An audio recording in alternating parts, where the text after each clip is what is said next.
Hi there, and welcome to our lecture on compounds and molecules. This will be reaction 1 of Unit 4. Our key ideas: what holds a compound together, how can the structure of a chemical compound be shown, and what determines the properties of a compound. So we're going to start looking at this first question: what holds a compound together? The force that holds atoms or ions together is called a chemical bond. So that's one of your vocab terms. Chemical bond is the attractive force that holds atoms or ions together.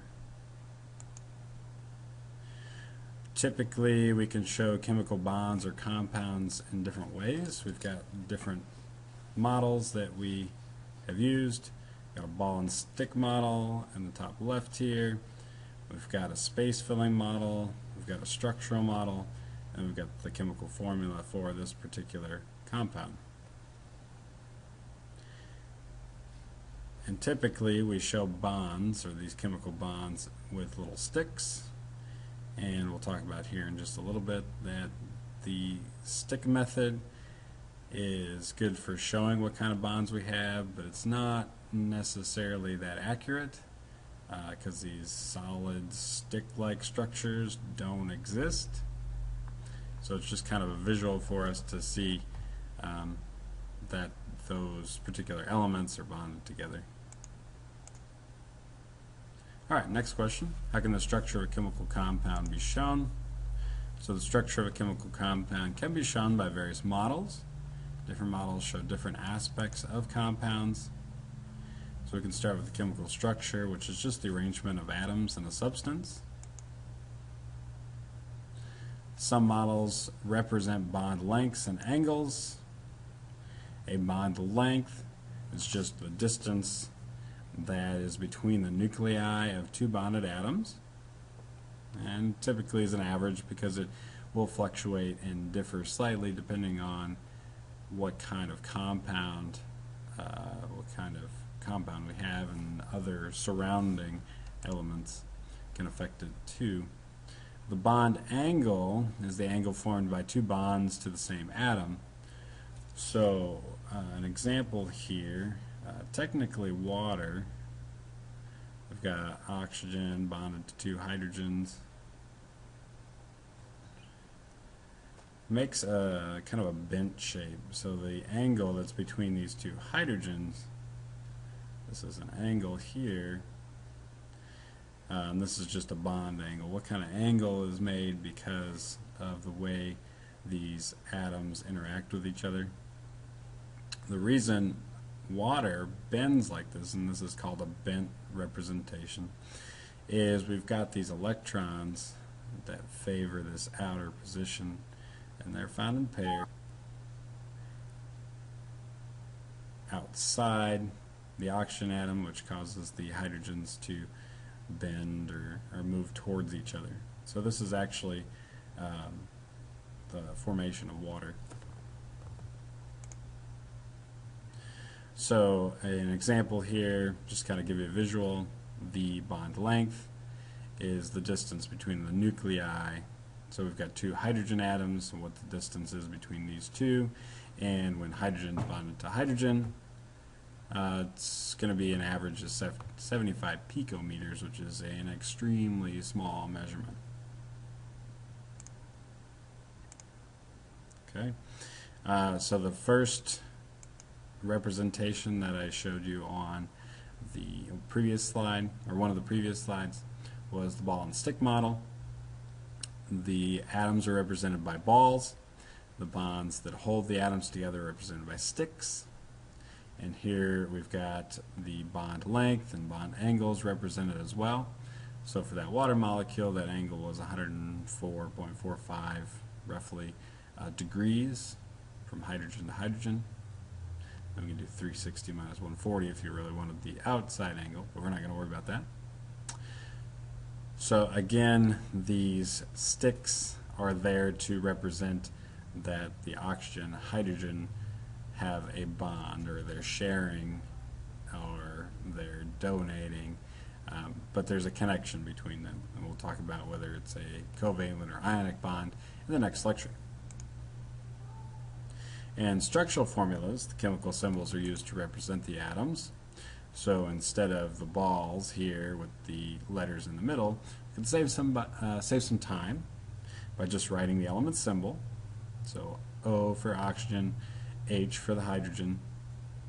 Still showing the bond angle here, well, sort of representing it, not necessarily keeping it specific, but we're showing that it is a bent molecule, and we're just using the element symbols. We also have a space filling model, and this represents the space that's occupied by those atoms. So, for example, oxygen technically takes up a lot more space than hydrogen does, so we show it as kind of a sphere, and then we squish two smaller spheres to represent the hydrogens up against that oxygen atom.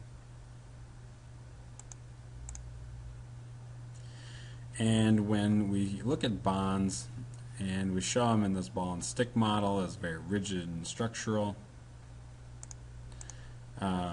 we want to see those as being able to be bent. We can stretch those, we can rotate those, and they don't break because they're technically not a solid rigid structure.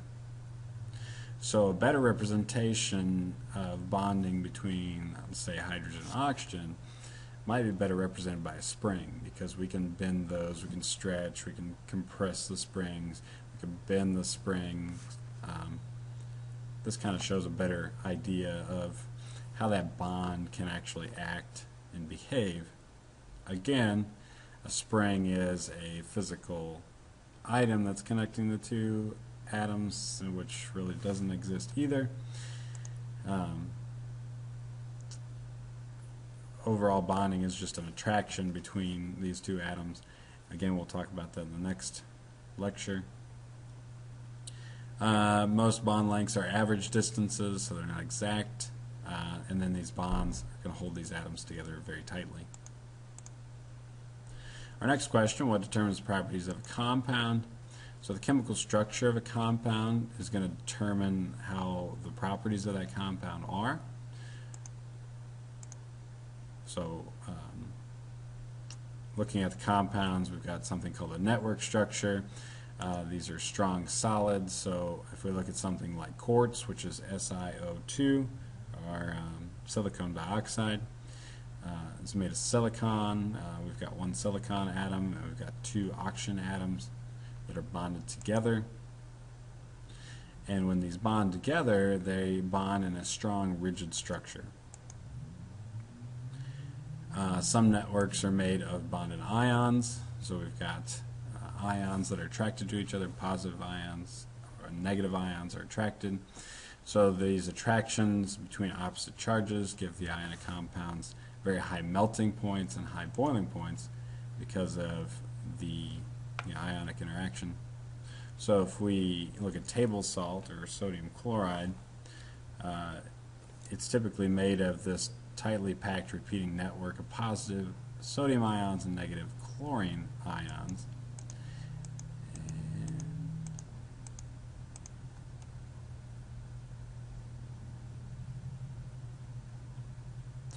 I thought I had a visual, but we've got these positive ions and negative ions that are tightly packed together, forms kind of a network. So we can kind of get this crystal structure, so we might see it as, say we've got a cube of salt here. Well, within the cube of salt, we've got not hydrogen, but we've got, say, sodium and chlorine, and then we've got another sodium and chlorine, or actually it'd be opposite, chlorine, sodium, and then sodium, chlorine, that are kind of bonded together in this structural, and this would repeat all over this salt cube. Alright, some compounds are made of molecules.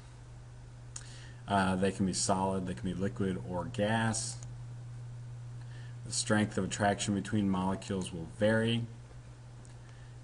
We've got an attraction between water molecules that we refer to as hydrogen bonds. Very weak attraction between each other, but it's the positive charge that is found on the hydrogens and the negative charge that's found on the oxygen tend to be bonded to another water molecule.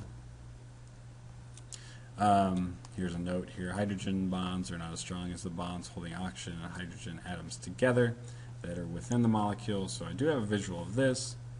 So the bond that's between this oxygen and the bond that's in the hydrogen, so between oxygen and hydrogen, it's a very strong bond. We've kind of drawn some dashed lines in here. These are referred to as hydrogen bonds. They're very weak attractions, technically not even a bond, but because of a partial positive charge, because hydrogen tends to be a little more positive and oxygen tends to be a little more negative, the positive charge on a hydrogen atom is going to be attracted to the negative charge of an oxygen atom on a corresponding page lemon. On a corresponding water molecule, the oxygen of a corresponding water molecule. So we've got this attraction. So this refers to, or this makes water very polar, so it kind of adds some behavior to water. For example, if you have a running stream of water in your sink and you bring a charged particle or charged substance up to it, you'll see that the stream of water will actually move towards or away from that object depending on what the charge on that object is. Kind of an interesting phenomenon. So that's all I have. Thanks for listening.